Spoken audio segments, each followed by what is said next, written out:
একসময় ভবানীপুর গ্রামের জমিদার ছিলেন কামাখ্যা প্রসাদ, কিন্তু মামলা মোকদ্দমা আর পরপর 6টি মেয়ের বিয়ে দিতে গিয়ে তিনি কপর্দক শূন্য হয়ে মারা যান। থাকার মধ্যে এখন আছে ভগ্ন প্রায় এক বিশাল বাড়ি আর কিছু চাষের জমি। তার বড় ছেলে নিশিকান্ত চাষবাস করে, আর ছোট ছেলে শশীকান্ত অনেক লেখাপড়া শিখে শহরের সরকারি অফিসার। দুই ছেলেরই বিয়ে হয়ে গেছে। বড় বউ ঈশানী সাধারণ পরিবার থেকে এসেছে, আর ছোট বউ আনন্দী কিন্তু বেশ বড় ঘরের মেয়ে। কি গত সপ্তাহে তো এক ও ঘি আনিয়েছিলাম, এর মধ্যেই সব শেষ। এখন ডালে ঘি দেব কি করে? ছোট ছোট ছোট,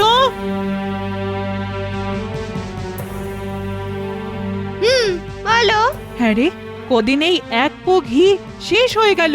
তা এত ঘি কিসে ঢাললি? কাল মাংস হয়েছিল না, বড়দা তো বললেন বেশ জমিয়ে রাখতে, তাই আমি সব ঘি মাংসে ঢেলে দিয়েছি। হ্যাঁ রে, এত বেহিসেবি হলে চলে? টানাটানির সংসার আমাদের, মাথার উপর কত চাপ, বাড়ি সারানো, ধার মেটানো, আর তুই তো দেখছি দরাজ হাতে ঘি ঢেলে যাচ্ছিস। এত লম্বা হাত কিন্তু ভালো নয়। দেখো দিদি, এক পো ঘি ঢেলেছি বলে এত কথা শুনিও না তো। আমার বাপের বাড়িতে না এমন এক পো ঘি চাকরে বাকরে খেত, বুঝেছো? তোর বাপের বাড়িতে কি হতো না হতো সে কথা আমায় শোনাচ্ছিস কেন? শোনাবো তো বটেই, শোনাবো তো বটেই। যেটা সত্যি সেটা সব সময়ই সত্যি। তা এতই যদি ঘরের গুমর, তাহলে আমাদের মতো গরিবের ঘরে এলি কেন? সেটা তোমার দেওরের লেখাপড়া দেখে আমার বাবা গলে গেল, তাই। তাহলে দায় পড়েছিল তোমাদের মতো ছোট ঘরে আসতে। কি কি বললি? আমরা ছোট ঘর? কথাটা বলতে তোর মুখ একটু বাঁধলো না? সত্যি কথা বলতে আমার মুখে কোনোদিনও আটকায় না, বুঝেছো? তোমাদের ঘর ছোট, মন ছোট, নজর ছোট। এত বড় কথা! তুমি আমায় মারলে। কি হয়েছে? দিদি আমায় মেরেছে।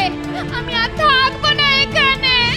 আমার বাবা অনেক টাকা খরচ করে আমার বিয়ে দিয়েছে, বড় বউয়ের হাতে মার খাবো বলে আমি আলাদা হয়ে যাব।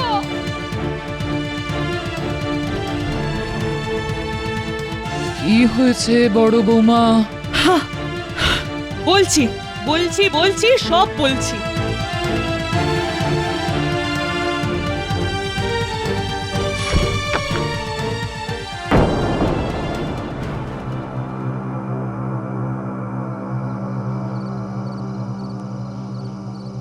এখন কি হবে মা? বউয়ের কথা শুনে শশী যদি সত্যি সত্যি আলাদা হয়ে যায় তাহলে? এত চিন্তা করছিস কেন বাবা? বউয়ের কথা শুনে শশী আলাদা হয়ে যাবে? না না, এমন ছেলে সে নয়। তুই এখনই এসব নিয়ে এতটা ভেঙে পড়িস না বাবা। সব তোমার জন্য হয়েছে, সব তোমার জন্যে। যাও যাও, এক্ষুনি গিয়ে ছোট বউয়ের কাছে ক্ষমা চেয়ে এসো, যাও।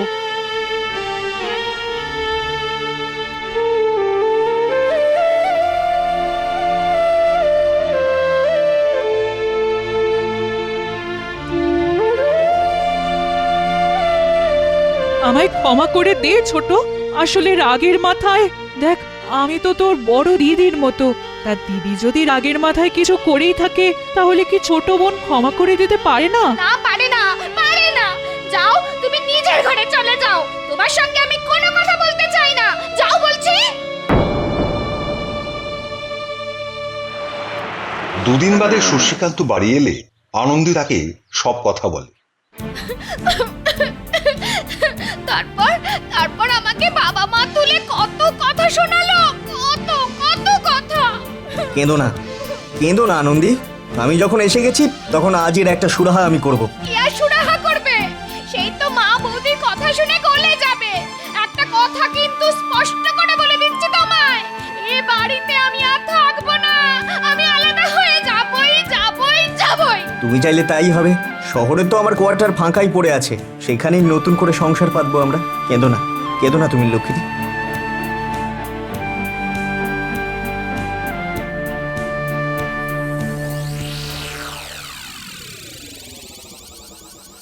মা, তোমায় একটা কথা বলতে এলাম। হ্যাঁ বাবা, বল। দেখো, সংসারে যা সব ঘটছে তারপরে তো আমাদের আর এ বাড়িতে থাকা যায় না। কি বলছিস কি তুই? হ্যাঁ মা, ঠিকই বলছি।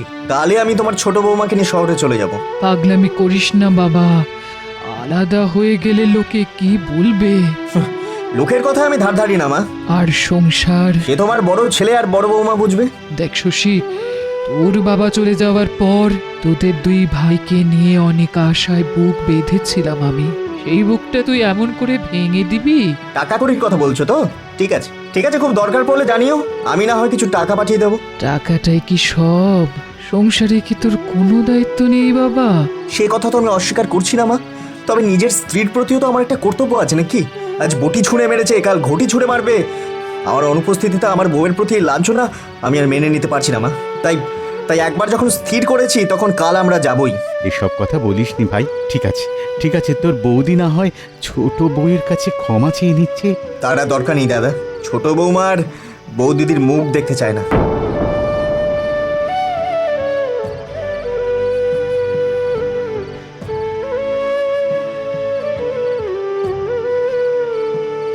ব্যাস, সব জানিয়ে দিয়ে এলাম।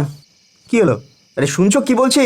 কাল কিন্তু সকাল সকাল বেরিয়ে পড়বো আমরা। তাড়াতাড়ি সব গোছগাছ করে নাও। যা করার তুমিই করো, আমার কিছু ভালো লাগছে না।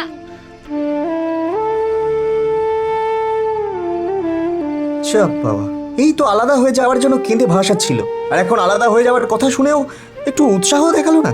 জানি না বাবা, মেয়েদের মনের কথা বোঝে কার সাধ্যি। উফ।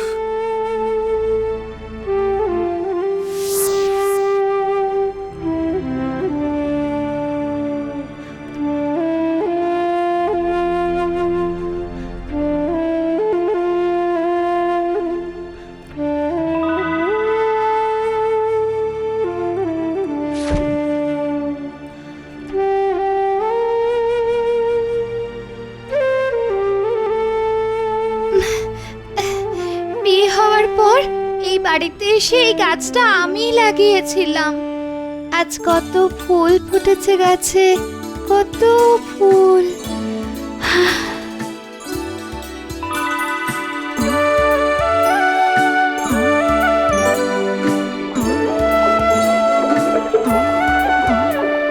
দেখেছেন মা, আমাদের ছোট বউ কেমন লক্ষ্মীমন্ত।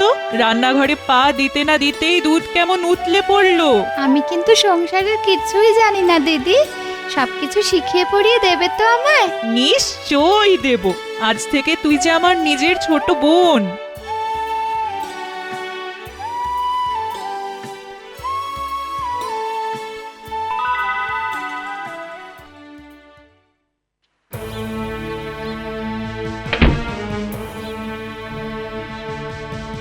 আরে কি হলো আনন্দে? আনন্দে, আরে এত দেরি করছো কেন? আরে বেরিয়ে এসো, এরপর দেরি হলে যে পৌঁছাতে পৌঁছাতে রাত হয়ে যাবে। আনন্দে, আনন্দে শুনতে পাচ্ছ? এই আনন্দে।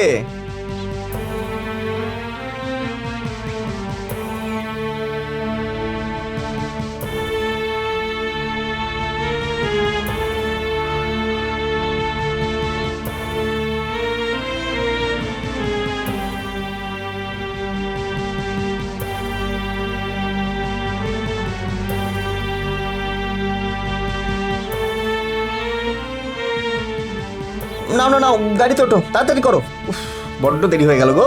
আমি আমি যেতে পারবো না গো, যেতে পারবো না। মানে যেতে পারবে না মানে? সে কি? দেখো দেখো, আমি বড় ঘরের মেয়ে। আমাদের বাড়িতে না অনেক লোক, অনেকগুলো ঘর, কিন্তু এ বাড়িতে এসে সত্যিকারের ভালোবাসা পেয়েছি আমি। অনেক লোক না হলেও মাকে পেয়েছি, দাদাকে, বড়দিদিকে পেয়েছি।